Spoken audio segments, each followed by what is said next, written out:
As the days get a little shorter, you start to think about resupply. You start to think about, are they going to come today with the mail? Because the intervals between mail calls go from 3 days up to 4 and then up to 7. There's a very welcome sight, a Bell helicopter. And of course, listening for that very distinctive throb of a helicopter motor becomes an important occupation. We also do a little shooting, clay pigeons. I had some guys could break maybe 25 birds in a row. This was one of them, a boy from Wisconsin named Gebhardt, who was an engineer.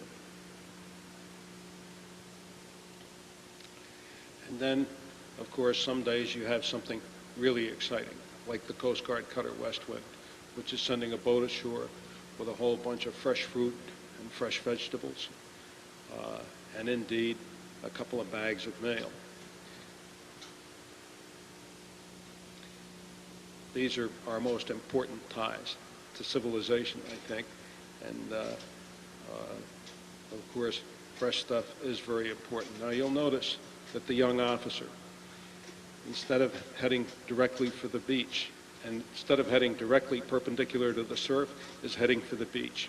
And he's got his boat broached, and he doesn't know it, and he doesn't know how to turn it, and he broaches it on the beach, and we have a mini drama, a little bit of diversion to liven up our August. Peter Joseph Smenton, greatest ice pilot of the last 50 years, is this man's commanding officer, and he's come to pay us a visit. He sent that boat ashore under the command of Joe Simmons, U.S. Coast Guard Academy 53, visible at the left there.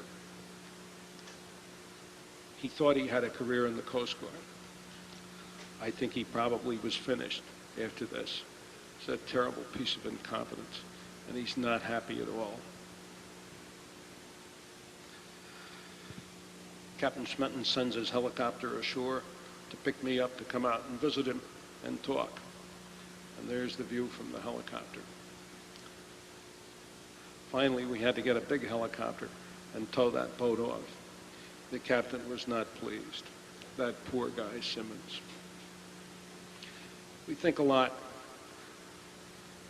about the outside world, and sometimes the outside world comes to us. There's the head of the Arctic Survival School at Thule on the left, and on the right, Sir Hubert Wilkins, some of our more distinguished visitors. But most of all, we look out at the view, we look across Baffin Bay, and we think about supplies. Think about the way the Air Force had let down the previous crew and had left them out there for nearly 3 months with absolutely nothing. And you worry about that. And of course, the people you think about are the Army. The Army live in tents out near the ice cap and live on K rations, and they're tough as hell. The Air Force eats ice cream and goes to the officers' club and gets drunk. And who do you rely on? Of course, you rely on the Army, and you rely on the Air Force Survival School. And here they are in the next picture. Captain Winter of the Army Helicopter Detachment, and the man who came to be, as a result of this picture, known as Eyeballs Van Saun, who is the skipper of that survival school. And they did a great job by us. This picture was taken on the 23rd of October, which was the last day we saw the sun. Somehow the time passed very quickly in 2 months, and here we are, Christmas caroling. The survival school came out in a weasel train and brought us a bunch of stuff at Christmas, and it was lovely. And we had a great Christmas. There's Cook, drunk as a loon, right by his Christmas dinner table. I think he's already knocked off one of those bottles of brandy you see at the lower right of the picture. He had a right to get drunk. I'll tell you, he did a beautiful job that day, and I think helped everybody get over that tough spot. We built a hearth, made a tree. Each crew member was appointed to be Santa Claus for another crew member, and of course we all hung up our stockings and decorated the fake tree. Little did we know that that was not necessary to do, because Sergeant Hipp of the Arctic Survival School stole the commanding officer's tree from Thule Air Base and brought that out to us. And in his honor, we put together a creche with jigsaw figurines, and a cut-off salad bowl that you can see in front of the tree. A lot of things to beat the monotony. Here we are at Christmas dinner. Everybody getting as much to drink as he wants, except the 4 guys that are on watch.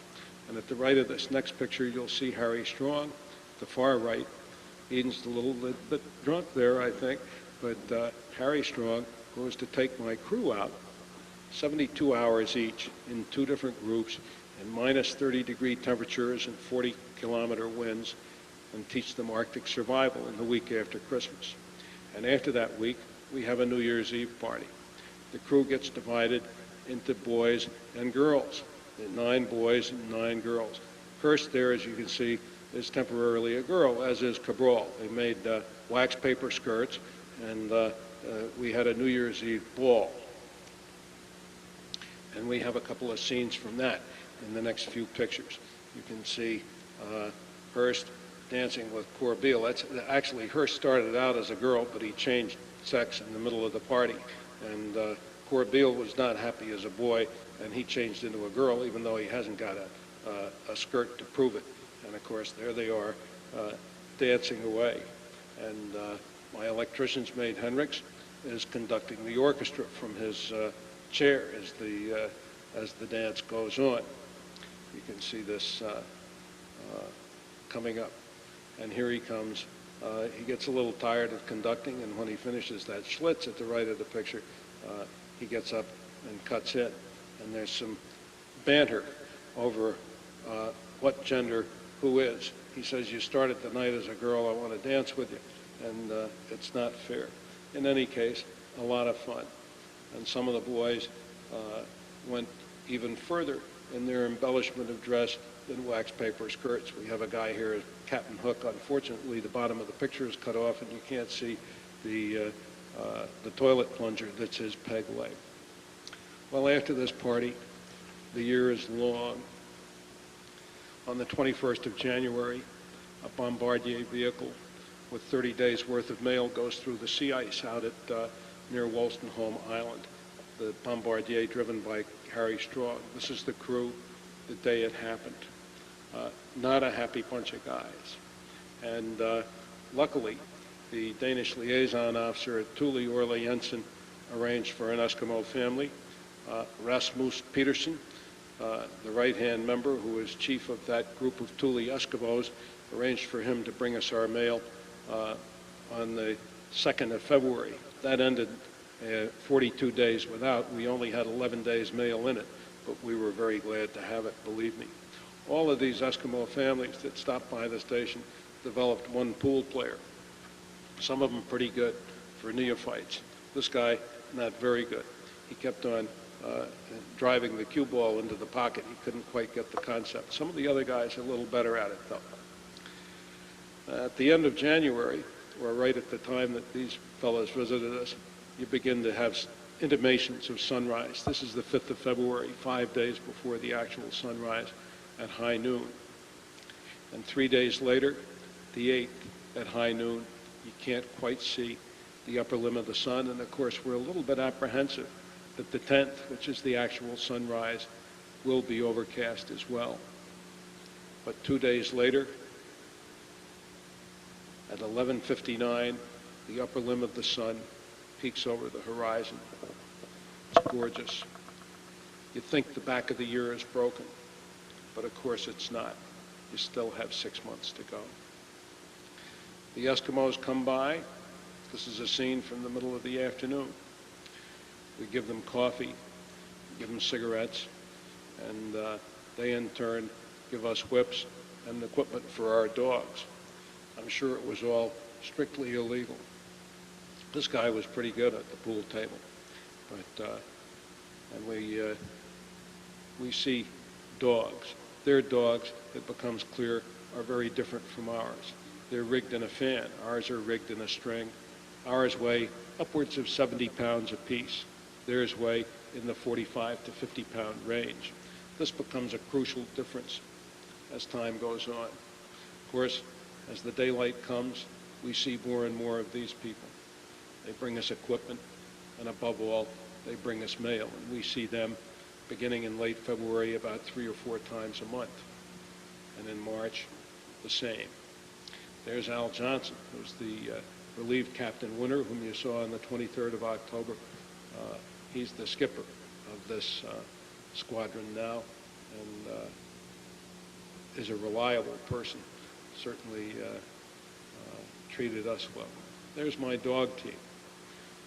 As I say, it was bought from the Eskimos in December through the Danish liaison office, and by exercising them 4 times a week, Henriks and I are learning how to drive them. Really, we take them down to Patufic Glacier, which is 10 miles away, and back. And we hope to get a chance to make a longer trip, maybe later in the spring. There's some spectacular scenery, not just the glacier itself, which you'll see in a few frames, but also our favorite iceberg on the way to the glacier, which we call the Cathedral. And you'll see this coming up. 3 stories high at its larger peak, and really quite spectacular. There it is at the top of that picture. And we're going to go under the northwesterly steeple of the cathedral in a minute and take a picture of it from underneath. Extraordinary. Things that I will never see again.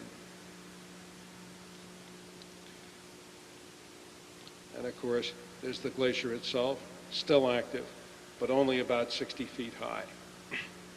It's a small glacier, as these things go in this part of Greenland. And it throws relatively small icebergs. It throws the icebergs that you see off our station, because at that point in Greenland, the current runs from south to north. So all those bergs you saw back in August are bergs from this glacier.